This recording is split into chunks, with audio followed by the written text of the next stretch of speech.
desarrollamos a través de las matemáticas? Es decir, hay un autor español que se llama Miguel de Guzmán, que es un gran autor. Bueno, era porque murió hace como 6 años, pero es un hombre que estudió muchísimo la enseñanza de las matemáticas y que siempre decía que las matemáticas son el gran pretexto, el gran espacio, sobre todo en educación básica, para desarrollar una serie de habilidades, ¿sí? Más allá de la parte de contenidos, que es donde siempre estamos enfocados en si cumplimos el programa de la SEP, en si vamos a buen tiempo, en si viene el examen de periodo, y eso nos hace enfocarnos en los contenidos. La propuesta de Miguel de Guzmán y de muchos otros autores es buscar que las matemáticas y su contenido se vuelvan además un espacio para desarrollar habilidades. Y aquí, ojo, me voy a detener. No hablo solo de desarrollar habilidades, es decir, no bastan las habilidades. Es necesario también los conceptos, los procesos, el contenido en general. Pero lo que no nos funciona, digamos, y es una de las grandes explicaciones del fracaso de las matemáticas, es que estamos enfocados única y exclusivamente en los contenidos y hemos dejado de lado las habilidades. Estamos ante una propuesta pedagógica hoy en muchos lugares del mundo, incluido nuestro país, donde se habla del desarrollo de habilidades. Entonces, ¿qué habilidades desarrollamos a través de las matemáticas? Y cómo el desarrollo de estas habilidades nos va a permitir que los niños justamente generen un vínculo distinto con las matemáticas y las disfruten y les gusten y vean que son de una belleza inexplicable, ¿no? Entonces, ¿qué habilidades podemos desarrollar a través de las matemáticas?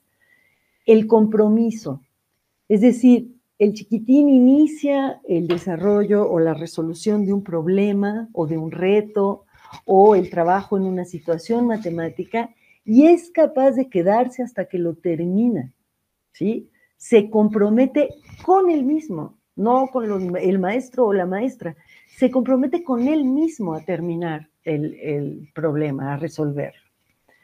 La autonomía. Este reto o problema lo puede hacer solo.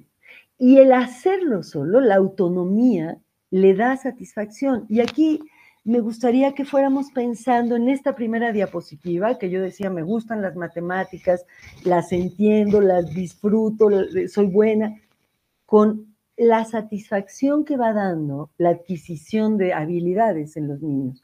Cómo los niños se van sintiendo cada vez mejor de lograrlo, y lo pongo entre comillas, de poder resolver el problema, de haberlo hecho solos, de haberlo hecho mejor que el anterior, ¿sí? Y a eso se refiere la autonomía. La concentración. En esta era donde todo ocurre a una enorme velocidad y donde además vivimos en entornos donde las personas, incluidos nuestros estudiantes, hacen muchas cosas a la vez, los procesos de concentración, las estrategias, las técnicas de concentración son fundamentales, ¿sí? Las matemáticas no se pueden hacer sin concentración y no se pueden hacer en preescolar ni en primaria. O sea, no solo se requiere la concentración en la universidad o en la secundaria o en la preparatoria, se requiere desde preescolar. A concentrarse es algo que uno aprende, es una habilidad que se tiene que desarrollar. Y hay estrategias de concentración muy específicas para las matemáticas, ¿sí? Entre ellas, por ejemplo, la capacidad de atender a una situación o de quedarse en una situación o en un problema un buen tiempo y no entrar y salir del problema, sino entrar al problema y quedarse en el problema. La habilidad de metacognición, es decir, tenemos que promover que los estudiantes tomen conciencia de qué fue lo que hicieron, cuál fue el proceso que siguieron para resolver el reto o para resolver el problema. Tomen conciencia y además, digamos, lo hagan de manera estructurada para que esa estrategia que usaron en la resolución de un cierto problema después se pueda repetir en otro problema. La motivación intrínseca.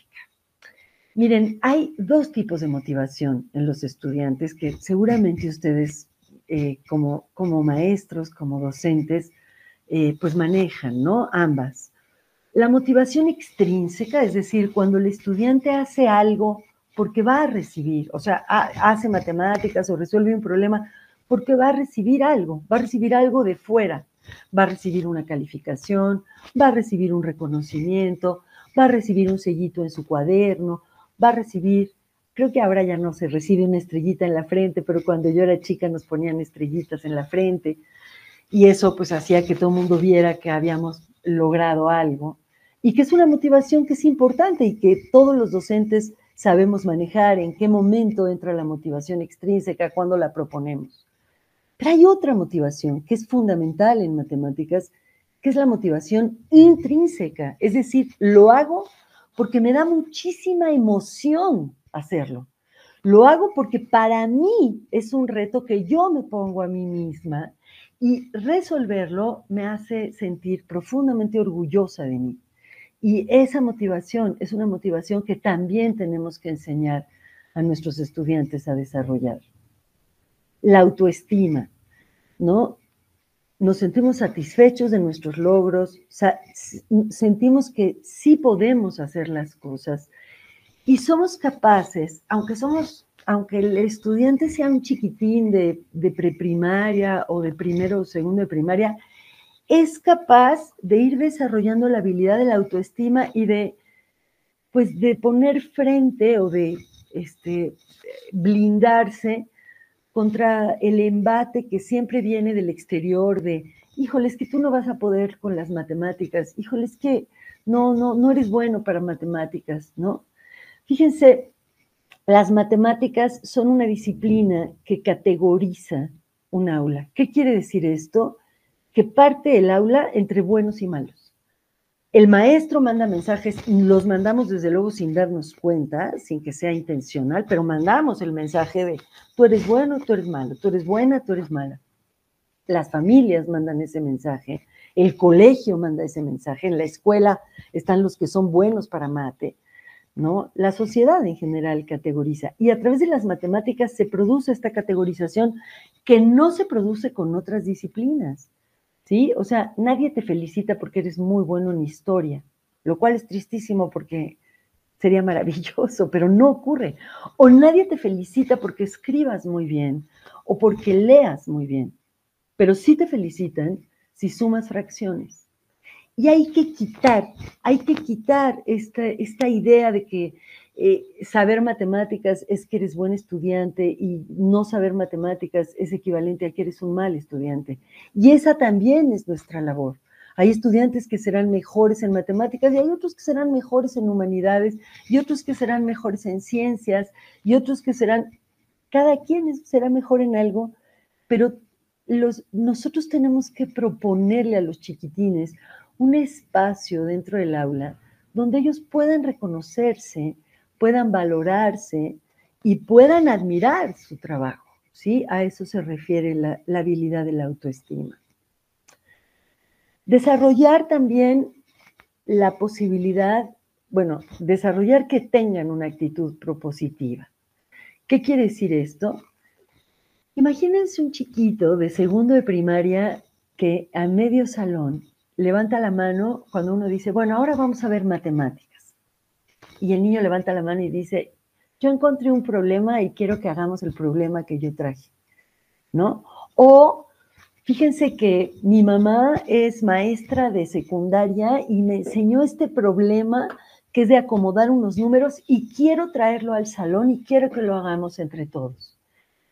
Eso que muchas veces sin darnos cuenta, como que cancelamos, es algo que hay que promover. Es decir, lejos de decirle al niño, perfecto, súper bien, lo vemos después, Elisa, ¿no? Al final de la clase me lo enseñas. No, hay que promover espacios donde el niño tenga, pues eso, la oportunidad de llevar material, de proponer al grupo pues problemas, situaciones, retos para trabajar. Otra habilidad es la transferencia de estrategias de pensamiento. ¿Qué quiere decir esto de la habilidad de transferencia de estrategias? El niño reconoce que hay ciertas estrategias que le sirven para resolver un problema y ciertas estrategias que no. Y va siendo capaz de clasificarlas, perdón, va siendo capaz de clasificarlas y va siendo capaz de casi tener su cajita de estrategias exitosas y de estrategias que no le sirven. Y va sabiendo qué tipo de estrategias puede usar en qué problemas, ¿no? Ante qué situaciones matemáticas usa una u otra estrategia. A eso es a lo que se le llama transferencia de estrategias. Eficiencia en los procesos de resolución. Tiene que decir, o sea, el niño tiene que ir aprendiendo a ser capaz de distinguir que el camino que escogió no le va a servir o sí le va a servir. ¿Qué pasa cuando son muy chiquitos? Tienen que llegar al final del problema para darse cuenta que no pudieron resolver el problema por ahí, pero tienen que llegar al final. Y cuando van creciendo, no necesitan llegar al final. O sea, eso nos ha pasado a todos en distintas situaciones en la vida, ¿no? Que no necesitas llegar al final para darte cuenta que no era por ahí, sino que a veces das 3 pasos y dices, no es por aquí. Y en matemáticas eso es importantísimo, no solo porque hace más eficientes los procesos y nos ahorra tiempo y nos ahorra pues, un desgaste que es innecesario, sino porque nos va permitiendo hacer un análisis muy distinto de la situación. Es decir, en matemáticas hay un fenómeno que es que estás metido en el problema y es como si estás metido en el bosque y solo estás viendo los árboles. Pero buscar la eficiencia en el proceso es desarrollar la habilidad de salirse del bosque, de salirse del árbol, donde solo ves los árboles, tener una visión periférica de la situación y volver a entrar.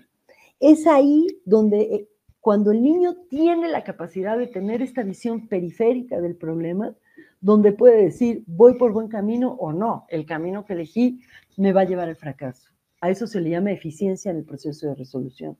Y es una habilidad súper compleja que hay que promover, ¿sí?